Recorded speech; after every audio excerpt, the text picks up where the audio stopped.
Baru-baru ini tular satu video menceritakan seorang pelajar lelaki kategori orang kurang upaya OKU menjadi mangsa buli di sebuah giat mara Durian Tunggal, Melaka. Rakaman video berdurasi 1 minit 56 saat itu dimuat naik pengguna TikTok Masdo21 di gelanggang badminton setelah diberitahu oleh pelajar OKU itu mengenai dirinya dibuli. Dalam rakaman video tersebut, rakan mangsa yang dikenali Masdo menceritakan kejadian buli tersebut. Menurutnya, kesemua pembuli itu bersifat pengecut kerana kes tersebut melibatkan pelajar OKU. Malah menurutnya, dia berharap ada tindakan yang sewajarnya diambil kepada pembuli. Sementara itu, Pengerusi Majlis Amanah Rakyat MARA Datuk Dr. Ashraf Wajdi Dusuki mengambil maklum akan kes terbabit. Malah katanya pihak pengurusan giat MARA akan memanggil dan berjumpa kesemua individu yang terlibat termasuk mangsa buli untuk disiasat secara lebih terperinci mengikut prosedur pengurusan yang sedia ada hari ini. Ashraf menerusi Facebook menjelaskan bagaimanapun tindakan tersebut disifatkan sebagai pembulian meskipun bukan dalam bentuk fizikal namun ia melibatkan mental.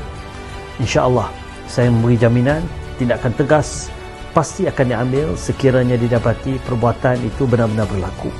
Saya ingin menyatakan sekali lagi, tidak ada tempat kepada sebarang bentuk buli dan pembuli di mana-mana institusi pendidikan MARA.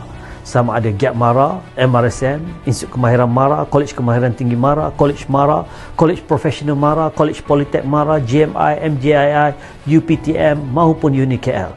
Tidak ada tempat untuk pembuli. Jelasnya, pengurusan MARA di semua peringkat serta IPMA memahami prinsip beliau terhadap isu berkenaan.